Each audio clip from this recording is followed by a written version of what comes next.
Well, the Ottawa Senators end the regular season on a high note with a 7-5 win over the Carolina Hurricanes, but entering the third period, it was looking dismal.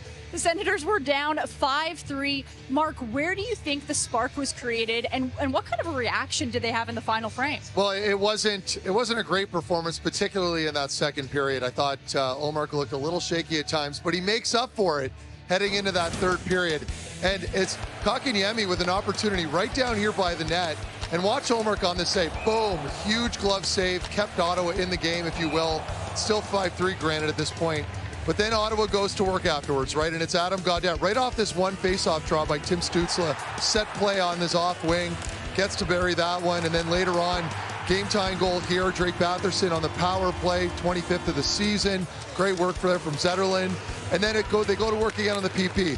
Go-ahead goal, Drake Batherson gets his second of the game, 26 there from Stützle on the pass. So now they're rolling at this point, and it's on the power play again. Obviously, Brind'Amour not happy there after that goal, but it's this individual effort here from Tim Stützle on that delayed penalty. Goes to work almost end-to-end there from half ice. Great job putting it away. 2 power play goals. Linus Ullmark finally with a smile, making up for that second period there afterwards. So all smiles after the game. Good energy heading into Sunday.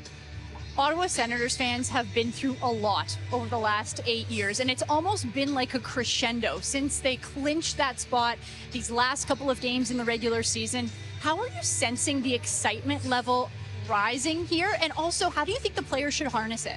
Well, it's palpable in the building, right? I mean, it's electric here, and having experienced it, I know what these fans get to. Once you're in the postseason, it's a different animal. And I mean, I can look back to just when I played here back in 2017 even.